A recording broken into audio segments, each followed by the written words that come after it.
We artists are shy, introverted people. Well, and welcome to Willow Legal Group's coffee chat. We not always shy. Not introverts aren't always shy, quiet people. Sometimes we can bring you out of your shells, or we can come out of our shells. Very So true. Megan's one. Yeah. Yeah. So today we're talking to Julie Lieblich, and she is the owner of Market Street Studio. Julie is a branding and headshot photographer who's been helping people show up confidently and authentically for nearly a decade. Her work goes beyond just great images. She has built a business rooted in connection, philanthropy, and social responsibility. She's a passionate advocate for diversity and inclusion and has led several portrait campaigns celebrating underrepresented voices and challenging outdated standards. Through her skilled use of photography and storytelling, she amplifies the voices of women, creating powerful platforms and inclusive spaces for genuine connection. She's also deeply committed to giving back, building community connection into the heart of her business. Whether she's photographing executives, creatives, or other change makers, Julie's goal is the same: to help people feel seen, empowered, and proud of how they show up in the world. And I can say her work definitely does that. And it's amazing. So welcome, Julie. Yeah, welcome. Thank you. I'm honored. Thank you so much for having me. It's a pleasure and an honor. Yeah. So we've known Julie for a little while. And I would love to learn more about, there's so much to talk about with you because like your bio says, you're not just a run of the mill, let's do some headshots. You're very, very creative. Your photographs are gorgeous. So I want to talk a little bit though about how you've integrated philanthropy and social responsibility into your business and what that looks like. Absolutely. Yes. Great question. I want to first give a little plug. I want to say that I did show up for coffee chat with my coffee. And I am sure much of your audience already knows how wonderful the two of you and Willow Legal are, but I am not just an acquaintance. I am a client. This was actually a gift when we finished, our initial sort of putting together of my estate, which, gosh, has been several years ago now, but I also wanted to show your audience just how amazing you two are. I have this incredible binder and it's got everything I need. Look, it's even got this little flash drive in it with all of my information, my advanced directives. So I had to add a little plug in there for you guys. This has been amazing working with you both. Thank you. It's been such a wonderful experience. So we didn't pay her to do that. Now to get back to your question, that's a great question. And I want to sort of back up and explain quickly, sort of give a little bit of context around what we mean by social responsibility and philanthropy for anyone who might not be familiar with those terms.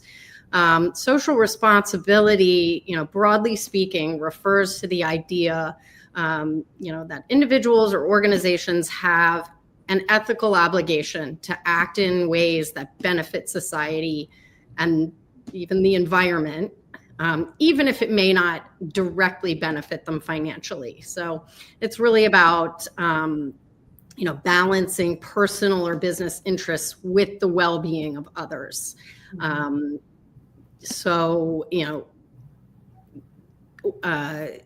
To elaborate, there could be different forms of social responsibility, right? It could be, applying it to your organization. It could be, looking at the impacts of your operations environmentally, your labor practices. Corporate social responsibility could focus on how your business can contribute positively to society. That could look like things like, conserving resources, using sustainable materials for those in manufacturing, ethical responsibility, making sure that you have fair, ethical business standards and practices and being transparent. So working with people, right? Like how do you work with how you treat your employees, how you treat the communities in which you work in, I think are a couple other big pieces. Absolutely. So balancing that profit making with social and environmental considerations, right? Contributing to the economy in a responsible way. And I think that This is very important for businesses and has a lot of innate value for businesses. Social responsibility helps improve your reputation. It can enhance your trust with your customers and your employees and the public in general. I think that it can also increase customer loyalty. I think consumers are drawn to businesses and brands that demonstrate a commitment to social and environmental causes. So I think that not only can you have a very positive social impact, you can strengthen your business in other ways and your client relationships. And philanthropy, which can be a piece of social responsibility, is really the act of donating time, money, or resources for the benefit of others to address societal issues. So just to kind of give a little bit of sort of context about what we mean when we say social responsibility. And I think for me, building my business wasn't ever just about profit. It was really about purpose for me. And I think that, every business, no matter its size, can and should be a force for good. So in my own photography work, this shows up in the way that I design special portrait campaigns that are designed to serve and uplift underrepresented groups. For example, my project helping teen and tween girls feel confident in their own skin, I have also age positive campaigns that celebrate the beauty at every stage of life.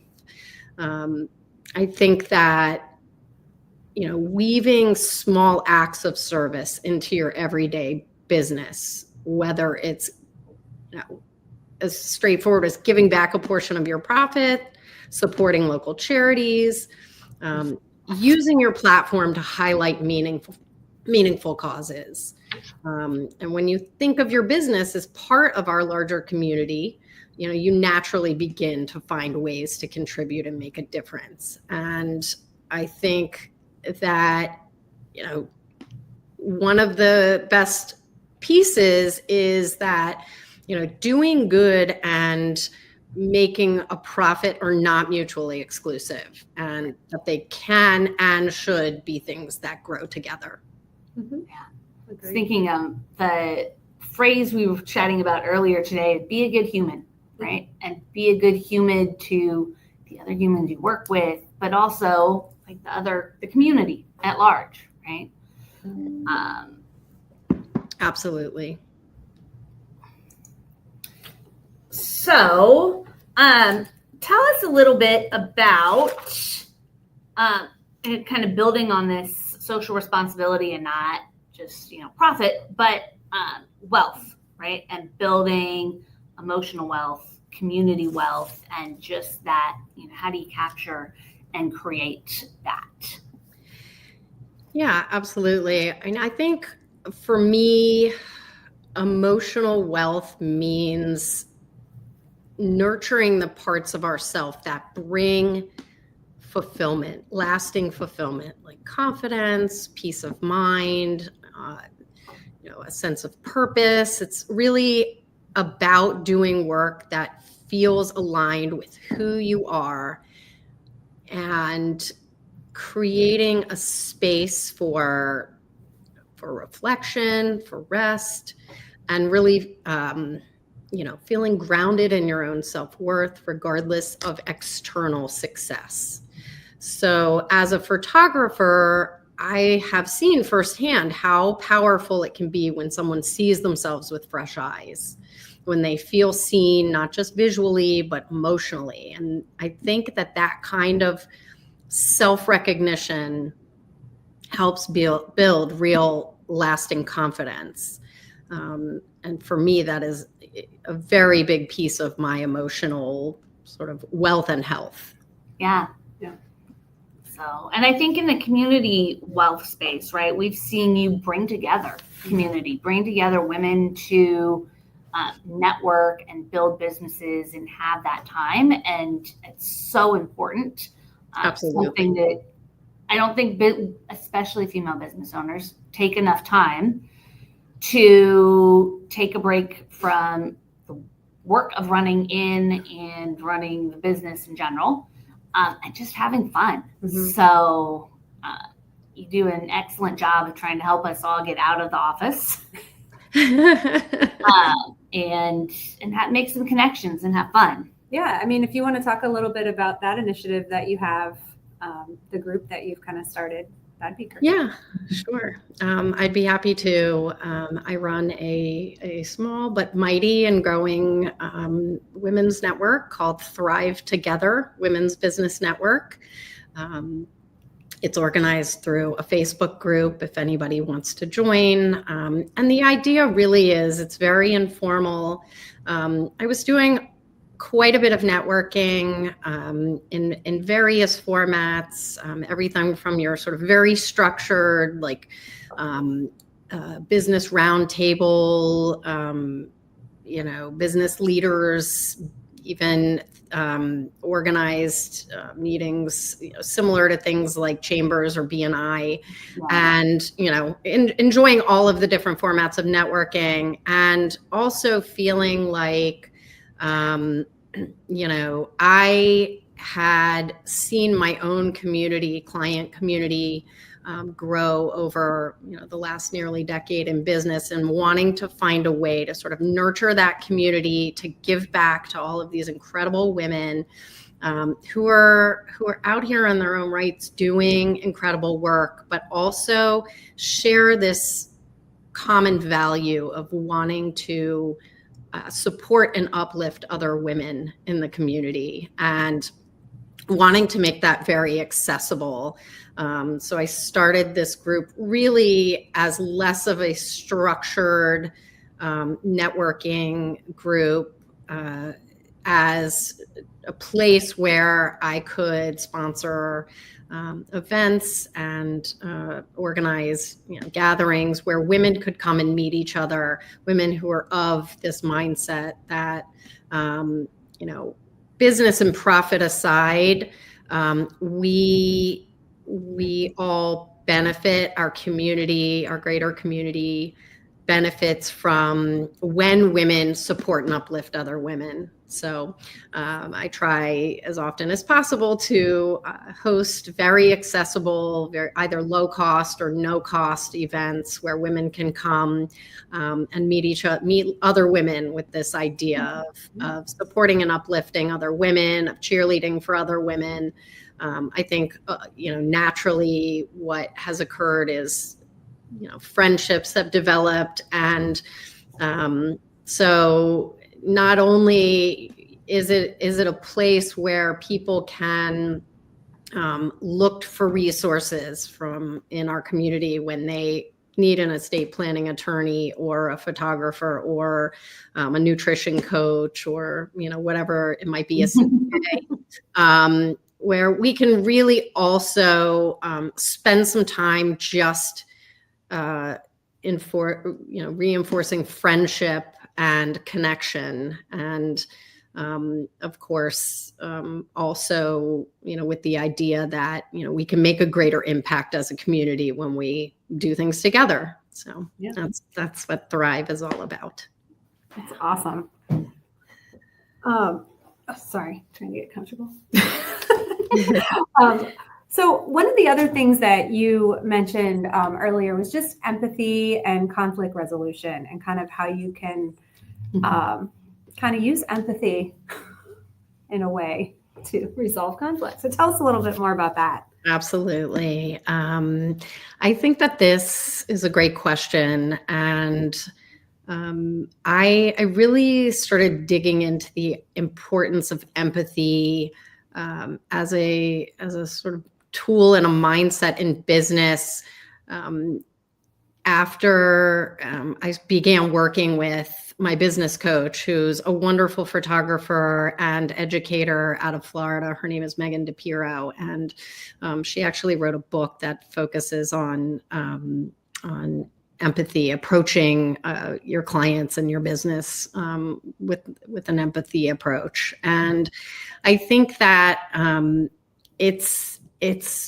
really contributed to my personal wealth and emotional wealth and wellness, because I think that whether it's with clients or collaborators or team members, when you approach an issue with empathy and clear communication, instead of rushing to defend a position, if we try to understand first where the other person is coming from, right? What are their concerns? What might they really need? What is beneath the surface of the disagreement? Most, if any, tensions can be diffused, before there's any escalation. And I think, staying curious and open helps people feel heard and respected. And then they're much more willing to work toward a positive resolution. So I think that approaching conflict with empathy, being honest, being kind, that's not to say that, we can't be direct or set clear expectations. But I think, this not only prevents misunderstandings, but also helps preserve relationships, which I deeply value my relationships with my clients. Mm-hmm. So I think that approaching in this way has not only contributed to a very high level of satisfaction among my clients, but it also really has contributed to a lot of my own emotional wealth around how to deal with conflict and how I am impacted by conflict when I can, when I can lead with empathy. Yeah, that's true.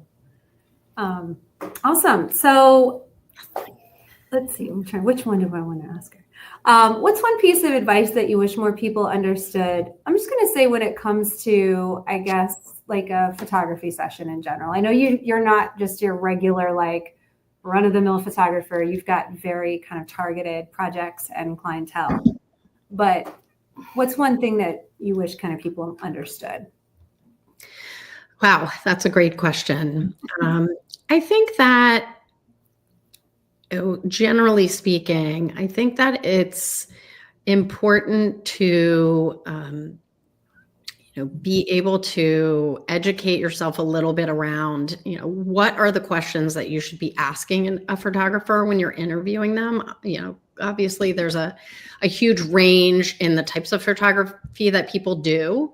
And what, is involved in their own particular craft. I think with headshots and branding, one of the things that I try to do with my clients, because most people don't sit around all day thinking about, what's important for my photography session. They may,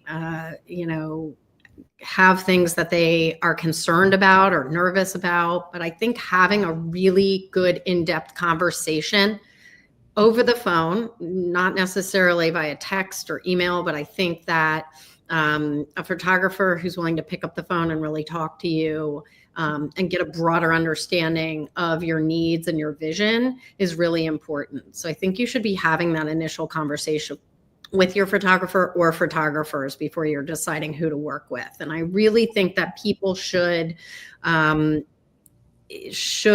feel comfortable having the expectation that your photographer, no matter what type of photography you're doing, whether it's a family session or a branding session, the photographer should be guiding you through every step of the process, and they should be coaching you.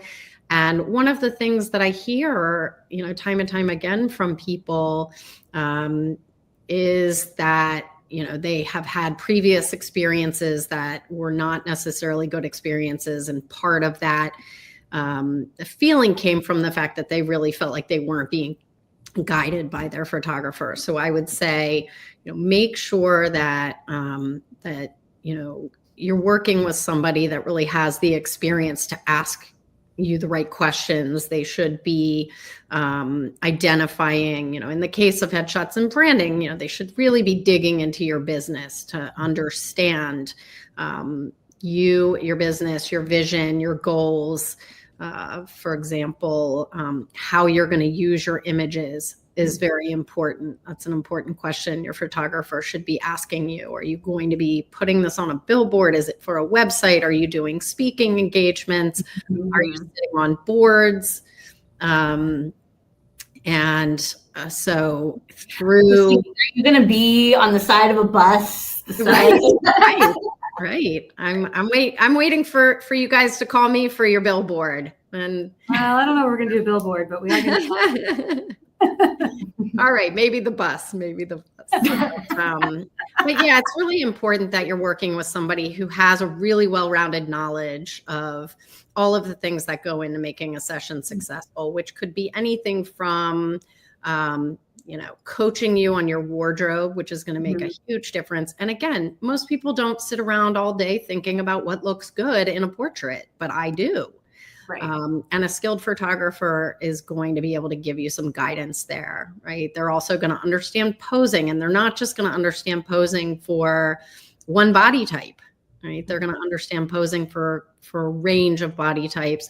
They're going to understand lighting and post-processing, which is retouching for a variety of skin tones is another piece that I think might be missing for some is, you want to make sure that you're working with somebody that has that skill set so that, they can really bring out your true authentic self. And I think those are all really important pieces when you're looking and talking to somebody to make sure you're talking to them about these things and not just your goals and your vision. And of course, if you don't have a vision, again, a skilled photographer should be able to help you flesh that out. And just by asking you a series of questions, getting to know your business, your personality, and seeing what is going to support that,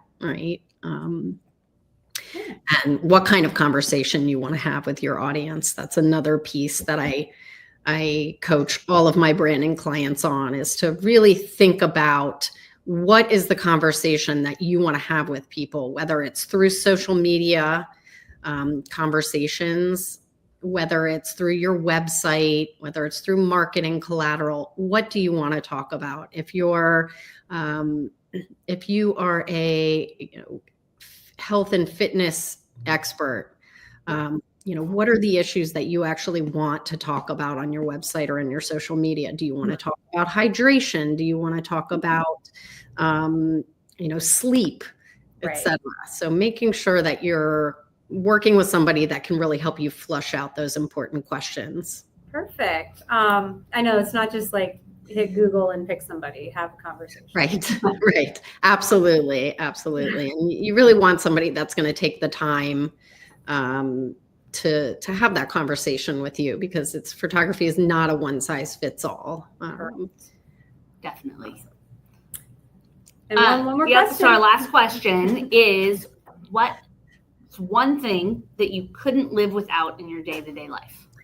Oh boy, probably this right here. Probably my coffee. I do love it. I start my day with a good cup of coffee. That gets me going in the morning. Of course, a good night's sleep is also really critical for me. And I think many people, when you're sort of on the go, it's important to make sure that you get enough rest. So I try to make that a priority. And then, if I need to, I go for the second cup of coffee. Awesome. Well, thank you for joining us. This was great. Absolutely. So we'll drop Julie's information in the comments if you want to reach out to her, so you can connect with her, and we'll put the networking group's information in the comments too. So if you're interested in connecting there, that would be great. Yeah. So thanks, Julie. Absolutely. Thank you, guys. Thank you so much for having me. It was truly an honor. And Well, Again, have a can't great day. recommend working with you guys enough. So for anyone out there who hasn't yet, put that on your to-do list. Thank you. Yeah, thanks. All right. Have a good one. Okay.